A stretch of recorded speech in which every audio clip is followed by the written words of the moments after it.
नमस्कार, मैं Amit Sharma, BEd first year के बुक संकाय एवं विषयों की समस्या।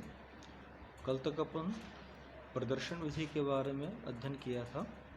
आज हम रचनात्मक विधि के बारे में अध्ययन करेंगे। रचनात्मक अधिगम का मतलब है, रचनात्मक अधिगम ज्ञान के निर्माण की एक प्रक्रिया है जिसका उद्देश्य विद्यार्थी के अंदर ज्ञान का सृजन करना है। अर्थात विद्यार्थी के अंदर जो पूर्व ज्ञान होता है, वातावरण के अंदर जो प्रचलित ज्ञान होता है, उस ज्ञान के आधार पर एक नए ज्ञान का निर्माण करना रचनात्मक अधिगम कहलाता है। क्योंकि हमारे आसपास वातावरण में ज्ञान के कई सारे भंडार हैं, इन सभी ज्ञान के भंडार को एकत्रित करके एक नए ज्ञान का निर्माण करना रचनात्मक अधिगम कहलाता है। रचनात्मक अधिगम की जो योजना है, उस योजना के अंतर्गत सबसे पहली चीज़ आती है परिस्थिति का निर्माण। रचनात्मक अधिगम में जो शिक्षक होता है वो बालकों के समक्ष एक समस्या को क्रिएट करता है और उस समस्या के साथ साथ बालकों की समस्या के साथ साथ बालकों के सामने एक परिस्थिति का निर्माण करता है और उस परिस्थिति के माध्यम से बालकों को सीखने को मिले, ऐसी व्यवस्था शिक्षक के द्वारा की जाती है। दूसरी बात करते हैं, दूसरा जो नंबर आता है वो आता है अवलोकन का। बालकों के समक्ष जो परिस्थिति का निर्माण किया गया है, उस परिस्थिति के निर्माण में से जो मूल तत्व होते हैं, जो विद्यार्थी के ज्ञान से संबंधित रहते हैं, विद्यार्थी उस वस्तु का अध्ययन करता है, अवलोकन करता है उस बात का, और अवलोकन करने के बाद उस बात को अपने अंदर ग्रहण करता है। तीसरी बात करते हैं संदर्भीकरण की बात करते हैं। संदर्भीकरण की व्यवस्था के अंतर्गत विद्यार्थी अवलोकन करने के पश्चात जो उसने ज्ञान ग्रहण किया है, उस ज्ञान को वो पाठ के साथ संबंध स्थापित करते हैं। जो उन्हें सीखा हुआ है, जो सीखने वाला जो पाठ है, उसके साथ अपने ज्ञान का संबंध स्थापित करते हैं। ये संदर्भीकरण की श्रेणी में आता है, जिससे ये पता पड़ सके कि विद्यार्थी ने जो अवलोकन किया है वो कितना सही और कितना गलत रहा है। इसके बाद अपन बात करते हैं संज्ञानात्मक शिक्षार्जन की बात करते हैं।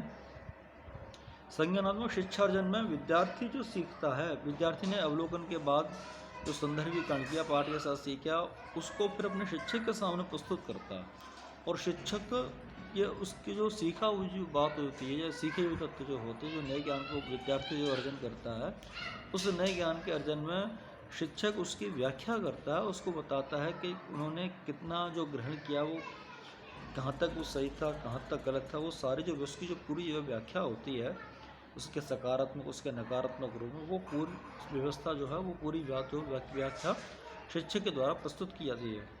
अगली बात आती है सहयोग की। अपन इसमें बात करते हैं।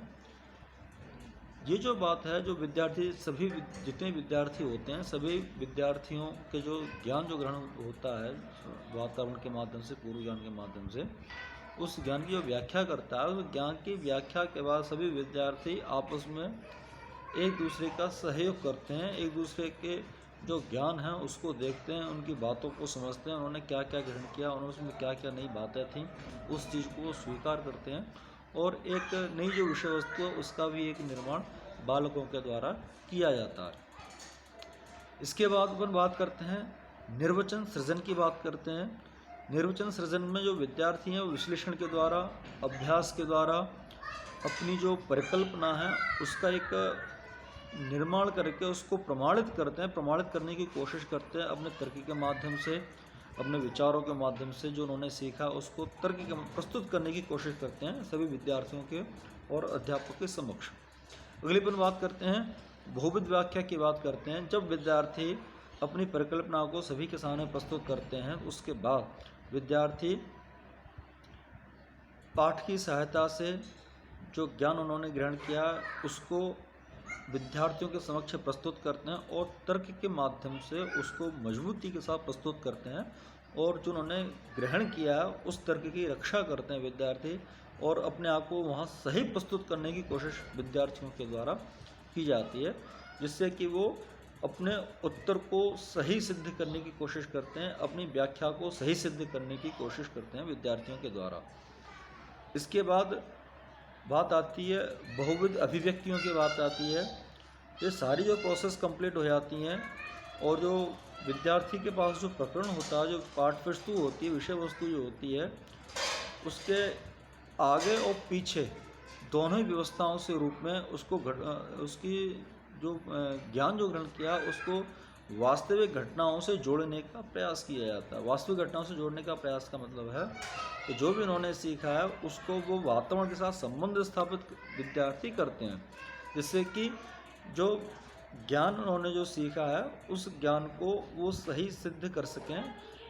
और ये बताया जाता है उसमें कि जो हमने जो ज्ञान ग्रहण किया वो पाठ के साथ जो पाठ पुस्तक के अंदर जो पाठ है उसमें वो कहाँ तक वो सारी चीज़ें मैच करती है, वो सारी व्यवस्था अभिव्यक्ति के अंतर बहुविध अभिव्यक्ति के अंतर्गत आती हैं। और भी कई सारी जो बातें होती हैं जो उस पाठ से संबंधित होती हैं, तो कई सारे फैक्ट्स होते हैं पाठ से संबंधित हो, उन सभी फैक्ट्स को वो उसके साथ पाठ के साथ संबंध स्थापित करते हैं और अपना जो अवलोकन के द्वारा इन सभी व्यवस्थाओं द्वारा उन्होंने जो ज्ञान ग्रहण जो किया होता उसको विद्यार्थियों के सामने प्रस्तुत करते हैं।